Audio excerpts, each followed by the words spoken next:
Assalamualaikum warahmatullahi wabarakatuh. Jadi pada kesempatan kali ini aku bakal ngejelasin materi mengenai kerangka konseptual akuntansi. Namun sebelum lanjut ke materi, jadi perkenalkan, nama saya Widya Aryani dengan NIM 1717051152. Jadi di dalam kerangka konseptual akuntansi terdapat 4 konsep di dalamnya. Nah, yang pertama itu ada konsep sasaran, kemudian yang kedua ada konsep fundamental, kemudian yang ketiga ada konsep operasional, dan yang terakhir ada konsep penyajian. Nah, jadi sebenarnya apa sih kerangka konseptual akuntansi?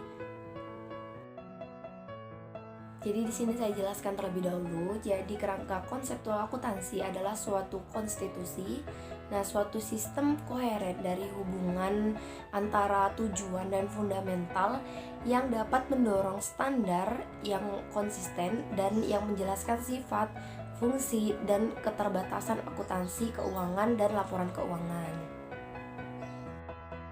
Nah, setelah kita memahami apa itu kerangka konseptual akuntansi, jadi kita masuk aja ke konsep yang pertama, yaitu konsep sasaran.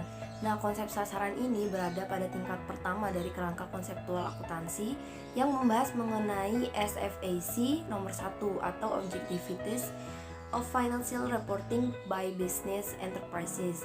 Nah, yang memberikan sasaran dan maksud dari akuntansi untuk perusahaan bisnis, dan SFAC nomor 4 untuk perusahaan non-bisnis atau nirlaba. Jadi dalam konsep ini terdapat dua tujuan. Yang pertama yaitu tujuan pelaporan keuangan oleh perusahaan bisnis. Kemudian yang kedua ada tujuan pelaporan keuangan oleh organisasi non-bisnis atau organisasi nirlaba. Selanjutnya pada tingkatan kedua terdapat konsep fundamental yang membahas elemen-elemen SFAC nomor 2 dan karakteristik kualitatif SFAC nomor 3 dan 6. Nah, elemen-elemen dasar laporan keuangan dari perusahaan bisnis itu terdapat yang pertama ada aktiva, kemudian ada kewajiban, terus ada ekuitas, kemudian investasi, kemudian ada laba rugi, pendapatan, beban, keuntungan, kerugian, dan lain sebagainya. Kemudian pada karakteristik kualitatif SFAC nomor 3 dan 6, nah terdapat yang pertama itu ada relevansi, kemudian yang kedua ada kendala, kemudian yang ketiga ada dapat diverifikasi, kemudian yang keempat ada ketepatan penyajian kelengkapan, kemudian yang kelima ada netralisasi, keenam ada komprobabilitas, kemudian ada pertimbangan biaya manfaat, dan yang terakhir ada materialitas. Oke, kita next ke tingkatan yang ketiga. Nah, tingkatan yang ketiga ini dalam kerangka konseptual akuntansi itu adalah konsep operasional. Jadi konsep operasional ini adalah konsep yang membahas mengenai konsep-konsep operasional yang terdiri dari kriteria pengukuran SFAC nomor 5, kemudian ada laporan keuangan versus dengan pelaporan keuangan, kemudian ada pengakuan SFAC nomor 33 atau percobaan.